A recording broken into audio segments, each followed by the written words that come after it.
আব্দুর রহমান সাহেব কমাস ধরেই কিছু আঁচ করছিলেন। উনি ৩ বছর হয় রিটায়ার করেছেন। সরকারি উচ্চ পদে ছিলেন। ভালো অঙ্কের পেনশন পান। স্ত্রীগত হয়েছেন বহুদিন আগে। দুটি ছেলেকে বড় যত্নে মানুষ করেছেন।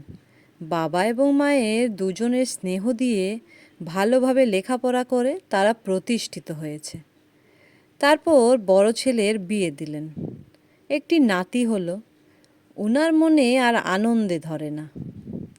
এরপর ছোট ছেলে নিজের পছন্দের মেয়ে খুঁজে বাবাকে জানালে তিনি সানন্দে সেই মেয়েকে ঘরে নিয়ে এলেন। রিটায়ারের আগে বড় ছেলের বিয়ে হয়েছিল। তারপর ছোট বৌমা এলো। আব্দুর রহমান সাহেব এখন নাতিকে নিয়ে বেশ সময় কাটান। সংসারের অনেকটা ব্যয়ভার বহন করেন। একদিন ইজি চেয়ারে বসে সকালে কাগজ পড়ছেন। বড় বৌমার গলা পেলেন। আজ বাজার শর্ট আছে, রাতে রান্না হবে না। সে চাকরি করে, বলছে যাকে। এ বাড়িতে ছেলেদের জন্মের আগে থেকে কাজের মেয়ে জয়নব আছে। সে তার ছেলেদের থেকে বেশ কিছুটা বড়। জয়নব মাতৃহারা দুই ছেলেকে অপার স্নেহে আগলে রেখেছিল। সে বলল, ভাইজানটা কেউ এনে দেবে। বড় বউ বলল, কেন? বাবা তো বসে আছেন, বাজারটা রোজ করলেই পারেন। আব্দুর রহমান সাহেবের কানে কথাটা বাজল। বুঝলেন সংসারে তার প্রয়োজন ফুরিয়েছে। নিজের মনকে বললেন, মন তুই তৈরি থাক। এরপর থেকে বউদের নানা আচরণে তার প্রতি বিরূপতা প্রকাশ পেতে থাকল।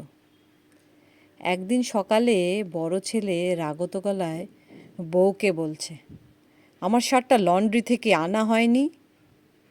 বড় বউ বলল, না, যাবার সময় হয়নি। বড় ছেলে, বাবা একটু আনতে পারল না? সারাদিন তো বসেই থাকে। আব্দুর রহমান সাহেবের কানে গেলে ভাবলেন, যুগ ধর্ম।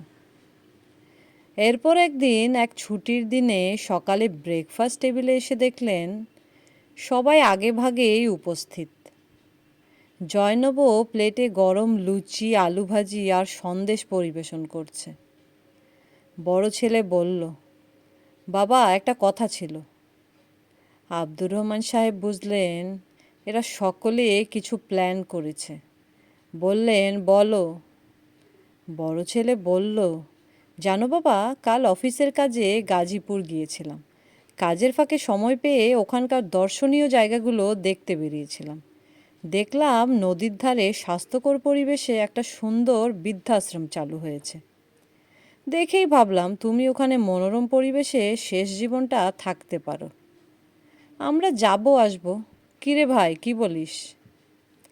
ছোট ছেলে বলল, বেশ ভালো হবে।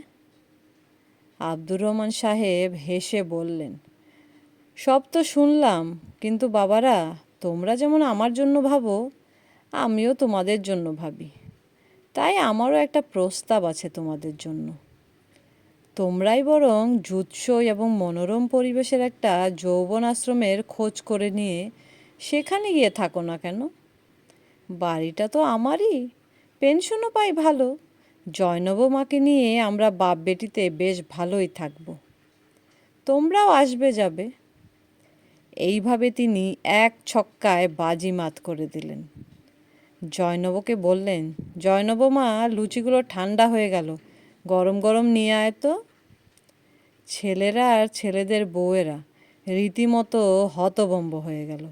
বাকরুদ্ধ হয়ে বসে রইল। দিনকাল পাল্টাচ্ছে, তাই যোগ্য জবাব দেবার জন্য তৈরি থাকা উচিত। তা না হলে ভবিষ্যতে বড় বিপদে পড়তে হতে পারে।